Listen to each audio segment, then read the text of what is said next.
ಸದ್ಯಕ್ಕೆ ಸೀಸನ್ 11ನ ನೋಡಿರ್ತೀರಾ, ನೋಡ್ತಾ ಇರ್ತೀರಾ ಸಹಜವಾಗಿ. ಈ ಮನೇಲಿ ನಾವು ಇದ್ವಲ್ಲ ಅನ್ನೋಂಥದ್ದು ಈಗ ಹೆಂಗೆ ಕಲ್ಪನೆ ಆಗುತ್ತೆ ನಿಮಗೆ? ಯಾರ ಜಾಗದಲ್ಲಿ ನೀವಿದ್ದಿದ್ರೆ ಅಂತ ಒಂದು ಊಹಿಸ್ಕೊಳ್ತಾ ಇರ್ತೀರಿ ಅಂತ, ಓ ಈ ಜಾಗದಲ್ಲಿ ನಾನು ಇದ್ದ ಅನ್ನೋಂಥ ರೀತಿಲಿ. ಹೆಂಗೆ ಅಂದರೆ, ನೀವು ಆ ಮನೇಲಿ ಇರ್ತೀರಲ್ಲ, ನೀವು ಆ ಮನೆಯಿಂದ ಹೊರಗಡೆ ಬಂದಮೇಲೆ ಮತ್ತೆ ಆ ಮನೆಗೆ ಹೋಗೋಕ್ಕಾಗಲ್ಲ. ಸೊ ಬೇರೆಯವರೇ ಹೋಗೋದು. ಆದರೆ ಅವ್ರಿಗೆ ಎಂಟ್ರಿ ಆದ ತಕ್ಷಣ ನಮಗೂ ಅಂದರೆ ಅದೊಂಥರ ನಾಸ್ಟಾಲ್ಜಿಯಾ. ನಾವು ಅಲ್ಲೇ ಇದ್ವಲ್ಲ, ನಾವು ಅದೇ ಲಿವಿಂಗ್ ರೂಮಲ್ಲಿ ಕೂತ್ಕೊಂಡಿದ್ವಿ, ಅದೇ ಗ್ರೌಂಡಲ್ಲಿ ಟಾಸ್ಕ್ ಆಡ್ತಾಯಿದ್ವಿ, ನಾವು ಅಲ್ಲೇ ಗಾಯಗಳು ಮಾಡ್ಕೊಂಡಿದ್ವಿ, ಆ ಥರ ಎಲ್ಲ ಖುಷಿ ಆಗುತ್ತೆ. ಸೊ ನೋಡ್ತಾ ಇದ್ದೀನಿ, ಈ ಸೀಸನ್ ತುಂಬ ಎಂಟರ್ಟೈನಿಂಗ್ ಆಗಿದೆ. ಅಂದರೆ ನಾವು 4ನೇ ವಾರದಲ್ಲಿ ಏನು ಕಂಟೆಂಟ್ ಕೊಟ್ವೋ ಅವರು ಫಸ್ಟ್ ವಾರನೇ ಕೊಡ್ತಾ ಇದ್ದಾರೆ. ತುಂಬ ಟೀಮ್ ಅವರೆಲ್ಲ ಎಫರ್ಟ್ ಹಾಕೊಂಡು ಶೋ ಮಾಡ್ತಾ ಇದ್ದಾರೆ. I am very happy.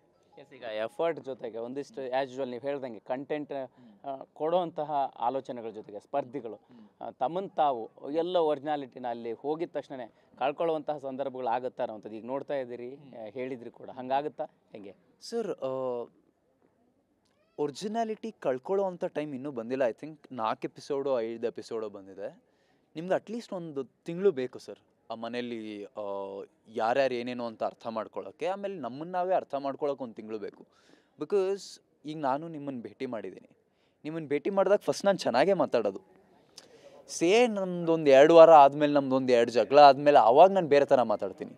So ಈಗೆಲ್ಲ ಸ್ಟಾರ್ಟಿಂಗಲ್ಲೇ ಇದ್ದಾರೆ, ಹಾಗಾಗಿ ಒರಿಜಿನಾಲಿಟಿ ಕಳ್ಕೊಳ್ಳೋ ಅಂಥದ್ದೇನಿಲ್ಲ. ಆಮೇಲೆ ವಾಟ್ ಯು ಆರ್ ಅಲ್ಲ ಸರ್, ಅಂದರೆ ನೀವೇನಾಗಿದ್ದೀರೋ ಅದು ಆ ಮನೇಲಿ ಚೇಂಜ್ ಆಗೇ ಆಗುತ್ತೆ. ಬಿಕಾಸ್ ಆ ಮನೆ ಅಷ್ಟು ಪ್ರೆಷರ್ ಹಾಕತ್ತೆ ನಿಮ್ಮ ಮೇಲೆ.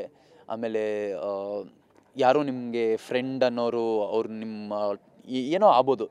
ಸೊ ಆ ಥರ ಏನೇನೋ ಡಿಫ್ರೆಂಟ್ ಸಿನಾರಿಯೋಸಲ್ಲಿ ನಿಮ್ಮ ಹಾಕಿದಾಗ ಆವಾಗ ಬೇರೆ ಬೇರೆ ಕ್ಯಾರೆಕ್ಟರ್ಗಳು ಹೊರಗೆ ಬರುತ್ತೆ. ಸೊ ಫಸ್ಟ್ ವಾರದಲ್ಲೇ ಇಷ್ಟೊಂದೆಲ್ಲ ಬರ್ತಾ ಇರೋದು, ಇಟ್ಸ್ ಗ್ರೇಟ್ ಕಾಂಟೆಂಟ್.